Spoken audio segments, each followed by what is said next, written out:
So we have our digital pianos, our analog keyboards, we have our modular synthesizers, FM synths, groove boxes, samplers, music production workstations. If you've watched this channel much, then you're probably familiar with trackers, but you may have seen these before, arrangers. They're not exactly sequencers that are designed for writing original music, and in my opinion, they're not all that cutting edge or innovative in sound quality, and they cost a lot of money, usually way more than the company's flagship products. In this case, the Korg PA5X costs quite a bit more than the Korg Kronos or Nautilus. So what is the deal with arrangers? To put it simply, at the risk of putting arrangers on a high horse of sorts, they're specifically made for the blue-collar working musician. If your job is playing at a nice restaurant 6 nights a week, or a wedding musician, or in many cases performing in worship, for example. The overall core idea is to make an instrument that can enable one person to do the job of an entire band and improvise as much as possible and read the audience when playing either original music or covers. I feel like arrangers and the arranger-using demographic exist in this sort of parallel universe. And arrangers traditionally don't have the specific specifications powerful enough for synthesizer enthusiasts to bother with them, and then most blue-collar working musicians don't really have that much interest in something like a modular synthesizer setup or a poly-end tracker. And both of those things are a little bit of a shame. So today we're going to try and make these two worlds collide. Since Korg released it, I have had this deep curiosity about the PA5X, so I asked Zounds if they would be so kind to lend me one, and here's my day one reaction. So we got this microphone, and this thing hooks up right here, and it has vocal effects, and I think I'm really gonna need to keep it.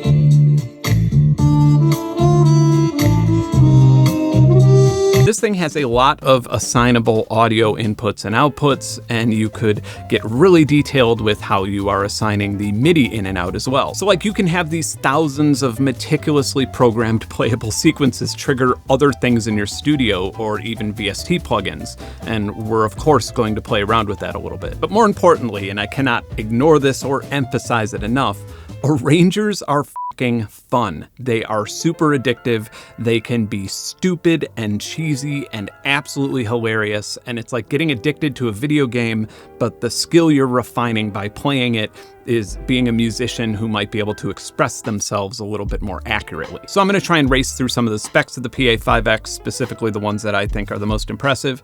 It has 160 polyphonic voices, 130 drum kits, over 2,200 factory sounds, 600 programmable styles with 8 tracks each. Each style has 3 intros, 4 variations, 4 fills, 1 break, and 3 different endings to choose from. On top of this, you have a guitar input with a fully featured amp and guitar effects simulator. You have a microphone input that has a fully featured auto-tune, vocal harmonizing, vocal effects, and then all of this stuff is instantly switchable with no loading times at all. It even has an HDMI video out so you could display chord data, score, or lyrics on a separate screen. The manual for this thing is over 1,600 pages long. And now that insanely high price tag starts to make a little bit more sense when you consider the vast amounts of in and outs, the power under the hood, the amount of exclusive sounds and content, and the insane optimization of it all. This is going to be a super fun one. Let's go play with it. So upon your first impression of the PA5X Professional Arranger, you will notice an explosion of buttons and faders. It's all actually pretty intuitive. This took me a minute to realize what was going on. I kind of just expected it to be your normal like 808 drums or something that I could score in, but the default sound is actually some game show sounds. Like, all right, who is the current US president? Grover Cleveland. So that's handy. There's so much to cover here, and I don't really know how to approach it, so I'm probably going to be approaching it like a lot of my viewers would approach it, and I'm assuming that a lot of my viewers are not really up to speed in the arranger scene, and maybe have not seen one in a really long time, or maybe have only seen the older Casio ones, or maybe have never seen one at all. But one thing I really liked was that you could unlock the screen and move it up to however you want. Obviously, I'm gonna have to put it down here so you can see it, and I guess I will just have a really bad neck ache tomorrow. Thanks. Of course, there are a ton of sounds and a pretty nice touchscreen.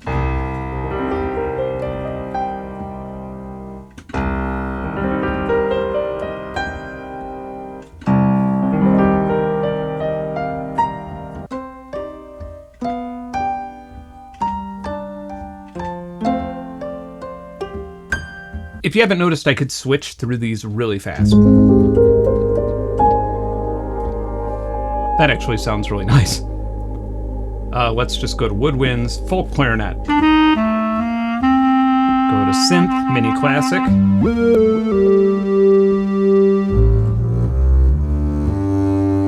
So something that would set this aside from a Contact library or even like an MPC Key 61 is that this loads a lot of different patches at once, so you can seamlessly switch between them instantly because it is made for live performance, not really at-home music production. And there's way more to it than that.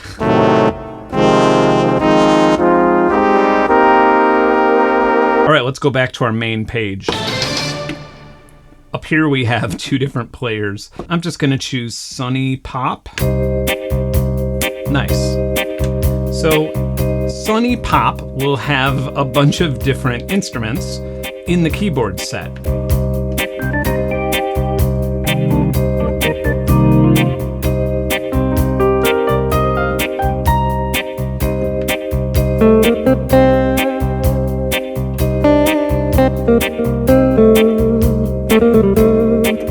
So we have these assignable switches over here which allow different types of articulations.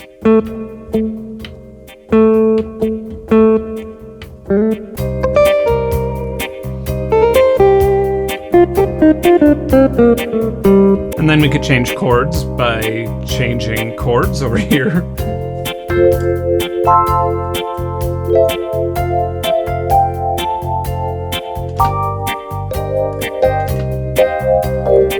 Then over here in player 2, we have an entirely different song, and we have almost like a DJ fader. Bring this BPM down to match them, play them at the same time here.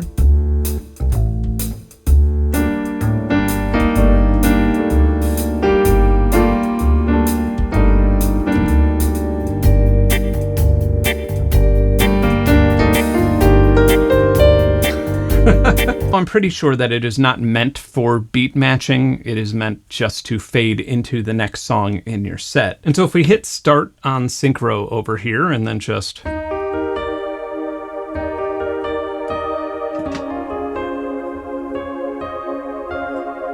once we hit these chords here,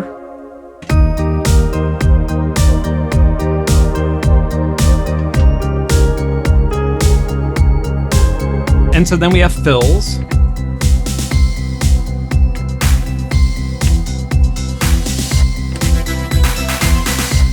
And then if we hit variation, it will automatically have a fill into the next variation.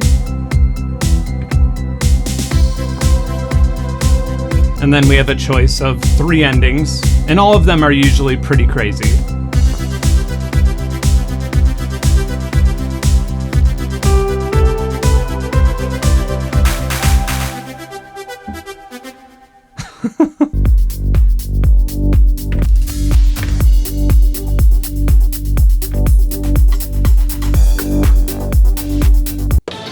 Let's prepare my set here. We have different intros, 8 bars, that's kind of absurdly long, 4 bars, that's probably the right amount, but I really want to get this audience up and dancing as quickly as possible, so I'm just going to go with a 1-bar intro, and I guess I'm imagining that I'm at some sort of restaurant dance hall type thing. I'm going to make sure that synchro is on, and I guess we're ready to go. I called this song Pan Flute on the Beach.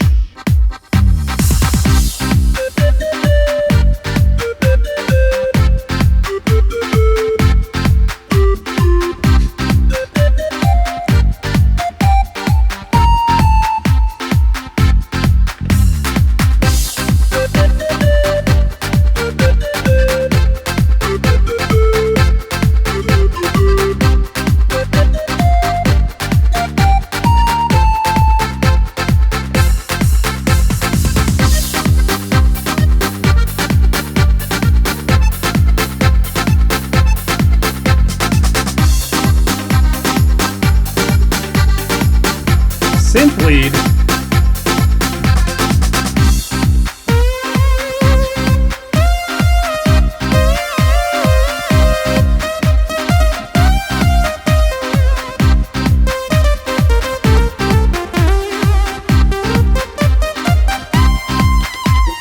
Thank you very much.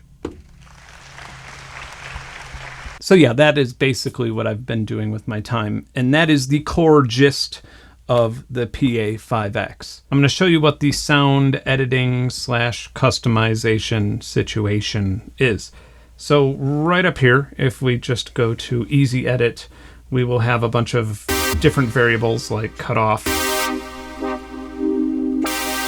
LFO depth, LFO speed, attack, decay, release. So if we wanted to turn this into a pad, essentially. Now if we want to edit a sound, we could go to Sound Edit, and we could choose from all of the factory things to edit.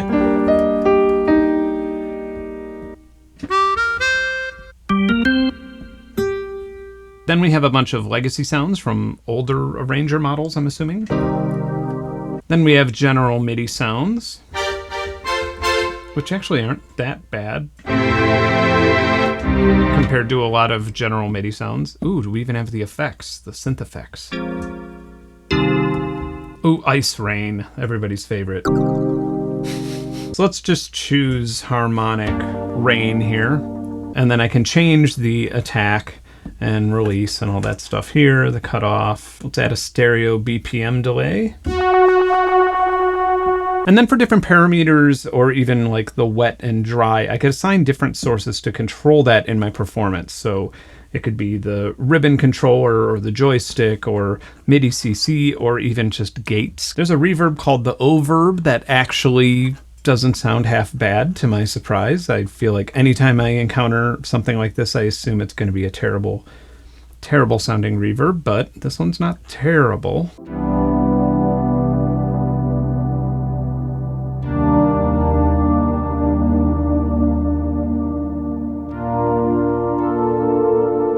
I don't know if you could see this, but it tells you what chords you're playing with relatively good accuracy. Like if we just play a D minor 7th, D minor 9th, D minor 11th. So let's try a D minor add 9. Yeah, that's actually, it's probably the best chord display that I've seen on a keyboard thus far.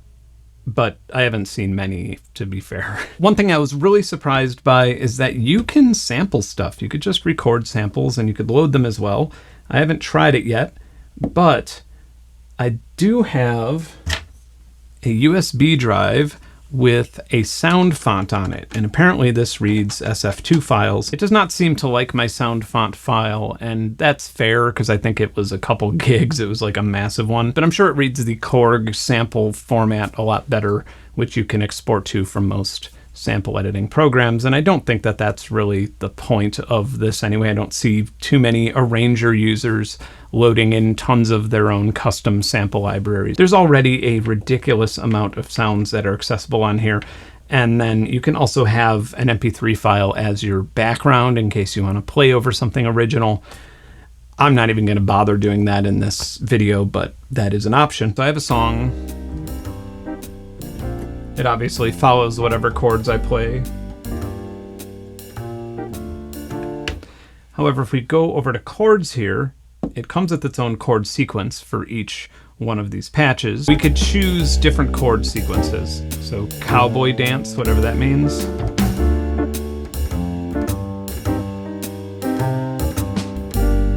And it's not contingent on backing chords. I can still freestyle over here and like, if we go to style song here, we can control the stems of what we're hearing here. There's also pad, which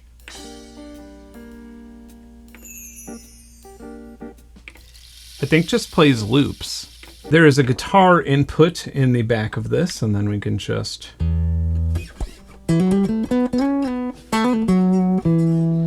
then mic and guitar, and we could choose a little preset for our guitar.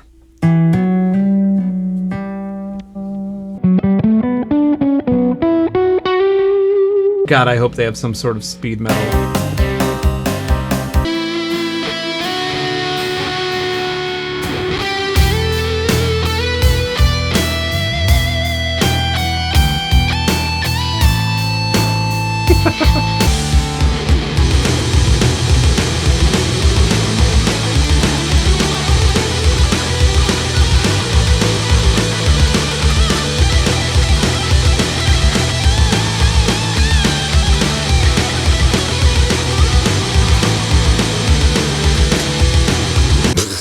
Autumn leaves, huh? In A?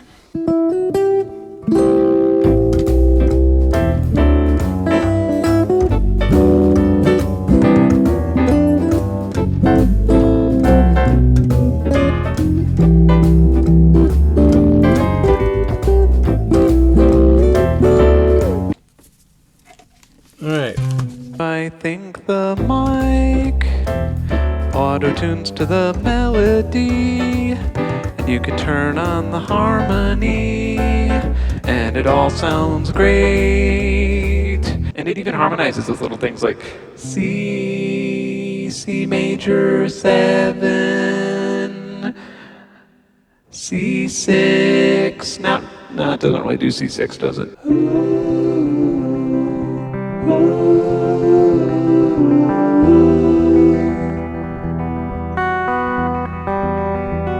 And so now it might make a little bit more sense how someone could use this in their live set. In their live set. Not bad. So without going through every single preset of every single patch and showing you all of that, I'm sure there's other videos that do that, I can honestly say that like most of what's in here was what I was bringing to gigs before I retired from playing live last year, and it was a huge headache. It was a giant coffin case full of stuff and then another table full of stuff, and a lot of that's packed in here. I would want a little bit of a bump in quality, but I feel like I could probably make this and maybe a 4-deck CDJ be my entire live set, obviously with the guitar as well. With the MIDI guitar, then I can just send chords to this overall system. It would be a really fun improvisational tool. And I think I'm going to call it for now, but tomorrow morning I'm going to bring some other stuff in here and I'm going to try some crazy things with this and see how far we could push it. So have an ad. Good morning, everybody. Little message about this video. Let's get right into it.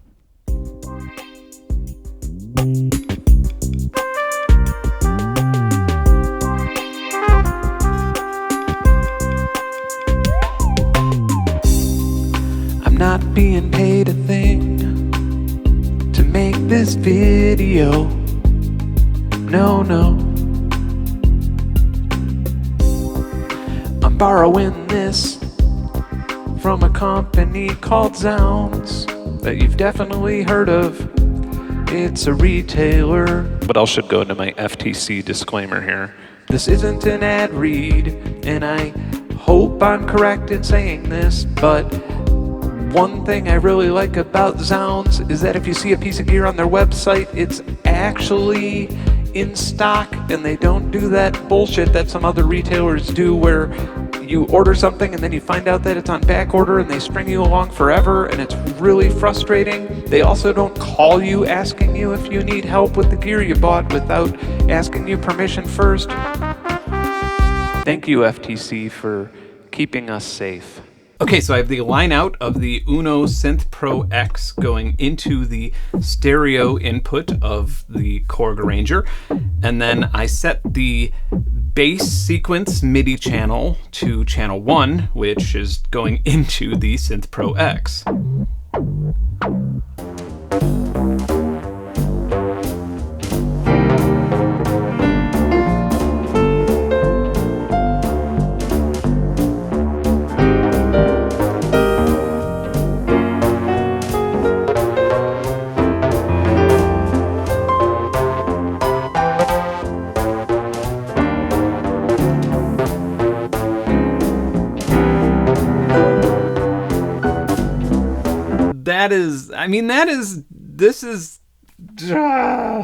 I'm thinking about all of the MIDI gear in my house and delegating this as the master controller to a whole bunch of it and making this massive jazz symphony. Oh, I'm going to have to buy an arranger. I don't know if I'm going to buy this. I'm going to try out the Yamaha Genos as well. But good Lord. Like, this is just testing something. I'm just playing around. I'm not even making good music. I'd like to introduce you to a fretless electric guitar that I made decades ago. One reason why fretless guitars are not all that common is because when you get rid of frets, the higher notes don't sustain nearly as long. So you can use a fingernail, like on a violin, for a long pizzicato, but that's kind of a pain in the butt. However, if you noticed, I play the guitar inverted, so the lower strings are actually a little bit more prioritized for me, and the lower strings sustain quite well, and they actually sing.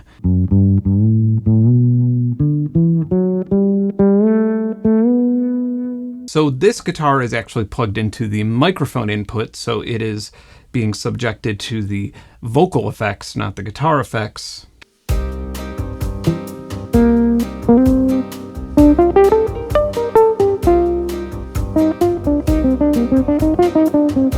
Then I'm going to put on harmony and auto pitch.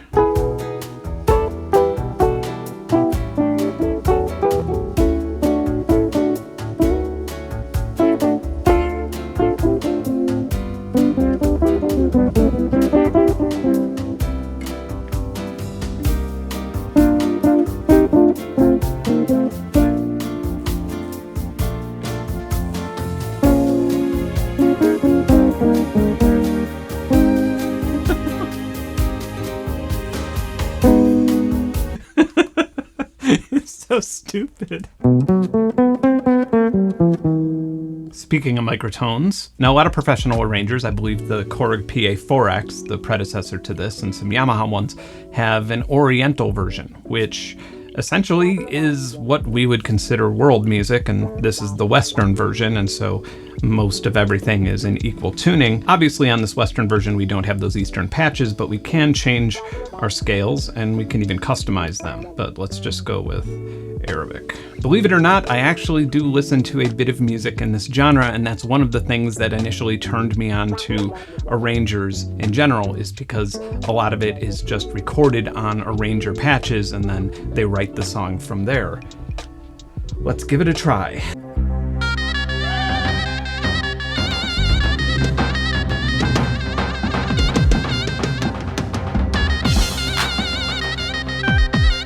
I'm having an aneurysm trying to figure out this tempo.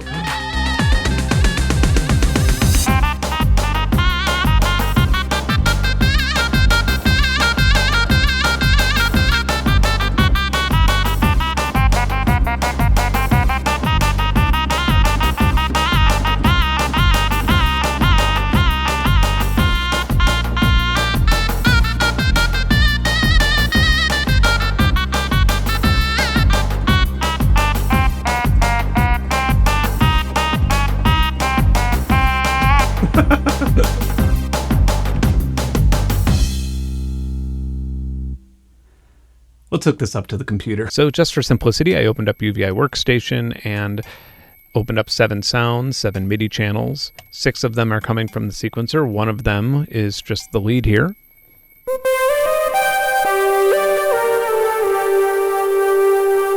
And let's get into it.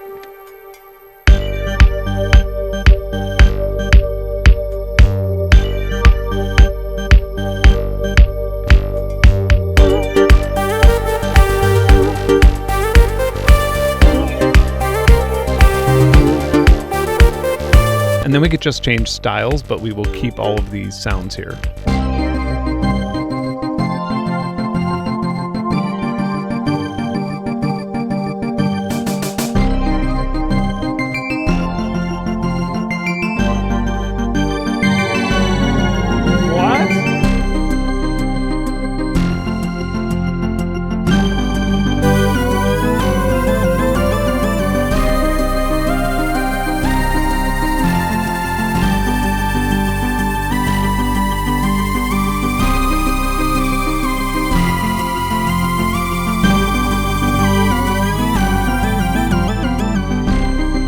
I feel like this just unlocks this parallel universe with how to use every single other thing in my studio.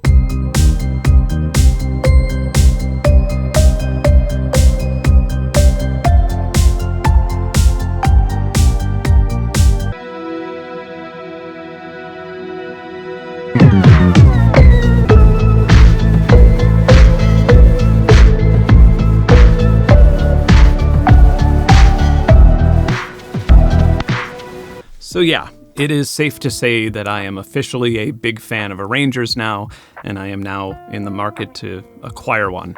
I can't really call this a product review because the only thing that I have to compare the PA5X to in the price range is the Yamaha Montage series, which is more like a less complete arranger and a way more advanced synthesizer and performance instrument. However, while I search for my professional arranger soulmate, I will be spending a little bit more time with the Casio CT1000V because that has some pretty powerful arranger features and retails for under $500. When that was first launched, I thought that it was one of the most fun pieces of gear I've ever played with, and one of the best bargains in the music production and performance space, and that opinion has not changed. I've also discovered this somewhat wide variety of outdated arranger software like Band in a Box and V-Arranger that I'll add to the list of things to check out on my streaming channel. I do not have high expectations, but at least it'll be fun. And of course, thank you to Zounds for lending me this piece of gear with no strings attached. If you find yourself in the market to buy an arranger, there's a nice page of affiliate links and deals below, which helps pay for future educational content on this channel. That being said, if you don't feel like buying an arranger keyboard and you want to support this channel and be part of a large, vibrant community of creative folks, I'll spare you the spiel about how awesome my Patreon is and all of the perks, and just tell you that it's very much worth it and it costs as little as $1. All right, thanks for watching. Keep creating. Bye.